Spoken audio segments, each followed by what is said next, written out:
Well, after we first brought this topic out in the open, most of the emails that we received were from people who thought that we should have included an atheist in our discussion. So now we're going to turn to one of the world's most prominent atheists. Richard Dawkins is an Oxford University professor whose bestseller sparked worldwide controversy. The God Delusion argues that belief in God is not only irrational, but it can be deadly. Paula spoke with him just a couple of days ago. Why are you an atheist? Why don't you believe in Thor? Why don't you believe in Zeus? Nobody believes in most of the things that you could believe in. You're an atheist with respect to the flying spaghetti monster.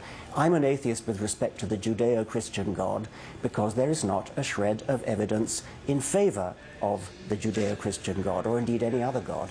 It strikes me that the atheist message is particularly threatening to some Christians because they believe in some way you're trying to compromise their ability to have this stuff out there on the public stage. Is there any public role, as far as you're concerned, for religion? I think people should be free to believe whatever they like, to write whatever they like, to say whatever they like within reason. But the problem is that religious people, I think especially in America and also in the Islamic world, are in the habit of getting it all their own way and are remarkably intolerant of atheists. But why do you think they're so remarkably intolerant of atheists?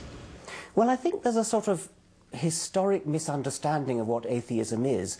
For some reason, people have been brought up to believe that atheists have two horns and a tail. I mean, there are figures that show that atheists are the most mistrusted group in America, which is pretty astonishing considering, as I say, the innocuousness of what they actually are. They're just people who hold a different belief system. Certainly you have encountered people, though, who are intimidated by your message, and that in some way it puts perhaps their own faith in doubt? Well, why would anybody be intimidated by mere words? I mean, neither I nor any other atheist that I know ever threatens violence. We never threaten to fly planes into skyscrapers. We never threaten suicide bombs.